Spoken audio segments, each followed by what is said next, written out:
آخری رمضان میں حیض آ جائے تو کیا اس کا مطلب یہ ہے کہ تمام نعمتوں سے محروم ہو گئی؟ ان ایام میں کس طرح عبادت کی جا سکتی؟ کسی نے اچھا سوال کیا. اب خواتین ہیں، آخری عشرہ ہے، میں نے کہا اس میں شب قدر آئیں گی اور یہ ہوں گا، اور اگر اس میں ایسی کیفیت ہو جائے کہ وہ نماز نہیں پڑھ سکتی تو کیا کریں؟ دیکھیے، آپ اگر نماز نہیں بھی پڑھ سکتے اور قرآن نہیں بھی پڑھ سکتے تو بھی آپ شب قدر کا فائدہ اٹھا سکتے، آخری عشرے کا فائدہ اٹھا سکتے. وہ کیسے؟ سب سے پہلے تو نبی اکرم صلی اللہ علیہ وسلم کی بہت ساری روایتیں جن کے مفہوم اس طرح سے آتے ہیں. ایک روایت میں آپ نے فرمایا کہ ایک شخص ہے جو مسجد میں نماز پڑھنے جانا چاہتا ہے لیکن کسی مجبوری کی وجہ سے نہیں جا سکتا، اللہ اس کو اس جماعت کی نماز کا انشاءاللہ ثواب دیں گا کیونکہ اس کی پوری نیت ہے جانے کی. ایک روایت میں صحیح مسلم کی آپ فرماتے ہیں آپ ایک جہاد پہ نکلے غزوے پر، بہت سارے صحابہ آپ کے ساتھ تھے. جب نکلے تو وہاں آپ نے کہا کچھ لوگ مدینے میں ہیں لیکن جن وادیوں سے ہم گزرے ان سے وہ بھی گزرے، جن جگہوں پر ہم نے دشمن کو رسوا کیا وہ بھی اس سے موجود تھے، جہاں دشمن کی تکلیفیں ہمیں جھیلنا پڑی وہاں بھی وہ موجود تھے. صحابہ نے کہا اللہ کے رسول کون لوگ ہیں؟ بیٹھے تو مدینہ میں اور ہر کام میں شامل. تو کہا یہ وہ لوگ ہیں جو مکمل طور سے جہاد میں شامل ہونا چاہتے تھے، بس کسی مجبوری کی وجہ سے نہ آ سکے. اللہ پورا ثواب دے رہا ہے. تو پہلا نیت کا ثواب لے جائیے، نیت کا ثواب کہ نیت رکھیے کہ اللہ اگر یہ دنوں میں ایسا نہیں ہوتا تو کاش میں خوب عبادت کرتی. تو پہلا ثواب تو آپ کو نیت کا مل گیا، فرسٹ. سیکنڈ، حیض کی حالت میں آپ کے لیے کچھ چیزیں ممنوع ہیں، ہر چیز منع نہیں ہے. یہ بھی غلط فہمی تھی. وہاں پر غلط فہمی کیا ہے؟ حیض آ جائے تو مکمل طور سے عورت ناپاک ہو جاتی ہے جیسے غیر مسلموں کا تصور ہوتا ہے، اور مکمل طور سے کچھ بھی نہیں کر سکتی. وہ ایک طرح سے وہ ہندو، کرسچن، یہودی پتہ نہیں جو کچھ بن جاتی ہے، مسلمان نہیں رہتی، بس کچھ نہیں کر سکتے. اللہ کا نام نہیں لے سکتے، رسول کا نام نہیں لے سکتے، قرآن کو دیکھ بھی نہیں سکتے، بچوں کو سکھا نہیں سکتے، فلاں ہر چیز بالکل بائک آؤٹ ختم ہو جاتی.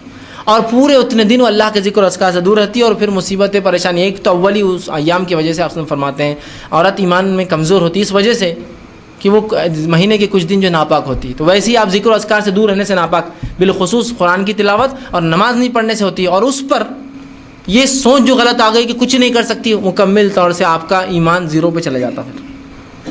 تو عورت نماز نہیں پڑھ سکتی ہے اس کی حالت میں. عبادتوں کی صرف بات کر رہا ہوں، ابھی پوری تفصیلات نہیں رکھ رہا ہوں کیا کر سکتی اور کیا نہیں. روزہ نہیں رکھتے حیض کی حالت میں، یہ عبادت ہے. قرآن کی تلاوت نہیں کر جیسے ہوتی ہے حیض کی حالت میں. بات صحیح ہو گئی. اس کے علاوہ سب کر سکتی ہے دین میں. اس کی دلیل لیتا ہوں. نبی اکرم صلی اللہ علیہ وسلم نے حج کیا، مائی عائشہ خوشی سے اور مائی صفیہ دو بیویاں آپ کی حج میں ساتھ چلی. مائی عائشہ رضی اللہ عنہا جو ہے بہت خوش تھی کہ میں اپنے نبی کے ساتھ اور اپنے شوہر کے ساتھ حج کر رہی ہوں. جب وہ حج میں چلی تو ایک مرتبہ آپ صلی اللہ علیہ وسلم کو دیکھا ایک طرف بیٹھی اور رو رہی. آپ نے کہا عائشہ کیا بات ہے، تم کیوں رو رہی ہو؟ حج کو میرے ساتھ ہے. کہ اللہ کے رسول میں بڑی خوش تھی کہ مجھے آپ کے ساتھ حج کرنے کا موقع ملا، لیکن مجھے حیض آ گیا ہے، اب میں کیا کروں؟ تو آپ صلی اللہ علیہ وسلم نے فرمایا تو طواف چھوڑ کر باقی سب کرتی رہے. چونکہ طواف کے لیے کیا شرط ہے؟ غسل اور وضو. طواف چھوڑ کر باقی سب کرتی رہے. اب آپ بھی جانتے اور میں بھی جانتا ہوں حج کے اندر ذکر ہے، اذکار ہے، اللہ کی تکبیرات کو بلند کرنا ہے، مختلف مقامات پہ رکنا ہے. وہ مسجد میں تو نہیں آ سکتی، طواف بھی نہیں کر سکتی، باقی سب کرتی رہے. باقی سب کرتی رہے مطلب باقی تمام کام تم کر سکتی ہو جس کے لیے وضو کی ضرورت نہیں ہے. ایسا ذکر ہے، اذکار ہے، اور حج میں کیا نہیں ہوتا ہے؟ ذکر و اذکار، تلبیہ ہے نا، سب کرتی رہو. تو اس حدیث سے پتہ چلا عورت نماز نہیں پڑھیں گی، روزہ نہیں رکھیں گی، تلاوت قرآن جیسا عام دنوں میں نہیں کریں گے، لیکن اس کے علاوہ ذکر و اذکار کر سکتی ہے. تو عورتیں مغفرت کی دعائیں مانگ سکتی ہیں ایام میں. عورتیں اپنے لیے مغفرت، بچوں کی ہدایت کی دعائیں. دعاؤں سے کیا منائی ہے کہ آپ کو؟ آپ دعائیں بھی تو عبادت ہیں. آپ صلی اللہ علیہ وسلم فرماتے ہیں دعا العبادہ، دعا عبادت ہے. تو آپ دعائیں کیجئے، یہ عبادت کر سکتے ہیں. ذکر کیجئے آپ، یہ بھی ہے، اس سے منع نہیں. چونکہ حضرت عائشہ کیا نہیں کریں گی حج کے اندر؟ کہا تو سب باقی کرتی رہے، صرف کیا نہ کرے؟ طواف. اس لیے کہ طواف کے لیے، اور ظاہر سی بات ہے نماز تو ویسے ہی ممنوع ہے، صرف طواف ایک ایکسٹرا چیز ہے. کا طواف کے لیے چونکہ وضو شرط ہے، سب کرتی رہے. تو ذکر و اذکار کر سکتے ہیں آپ، دعاؤں کی شکل میں عبادت کر سکتے ہیں آپ، ذکر و اذکار بھی. دوسری عورتیں جو عبادت کر رہی گھر کی، ان کی سپورٹ میں آپ کیجیے کہ بھائی باجی آپ عبادت کیجیے، ہم لوگ کھانا بنانے کا اور بچوں کو سنبھالنے کا انتظام. ذکر تو چونکہ کھانا بناتے بھی ہو سکتا ہے، بچوں کو سنبھالتے ہو سکتا ہے، دعائیں سب سمجھ رہے ہم وہ کرتے ہیں. آپ لوگ چونکہ ابھی اس حالت میں کیا وہ کیجیے. یا ایسا ہو سکتا ہے کہ معاملہ پلٹ جائے، پھر کچھ 5 دن آپ ہے، کچھ 5 دن کے بعد ان کا مسئلہ، تو ہمارے بچوں کو دیکھ لینا ہم. تو جس کو ہم کہیں گے ایک اس طرح سے ایک دوسرے کے سپورٹ کر سکتے ہیں، مددگار بن سکتے ہیں. کہ آپ ہم لوگ تو اب نماز وہ نہیں کر سکتے رات میں تلاوت قرآن، آپ لوگ وہ کیجئے، سحر ہم بنا دیا کریں گے اٹھ کے آپ کے لیے. اس لیے کہ جو شخص رات میں عشاء پڑھ کر سوئے، آپ وسلم فرماتے ہیں اس نیت سے کہ فجر میں اٹھے، رات اس کی عبادت کا اس کو ثواب ملتا ہے نا. تو لہٰذا ہم آپ کے لیے وہ کام کر دیں گے جو آپ نہیں کر سکتے. عبادت کرنے والوں کی مدد آپ کیجیے، اس کے اندر بہت سارے کام ہو سکتے ہیں. تو ٹھیک ہے، یاد رکھیے. تو عورتیں ذکر و اذکار کے ذریعے فائدہ اٹھا سکتی ہیں، عورتیں دعائیں یہ بھی عبادت یہ کر کے فائدہ اٹھا سکتی ہیں.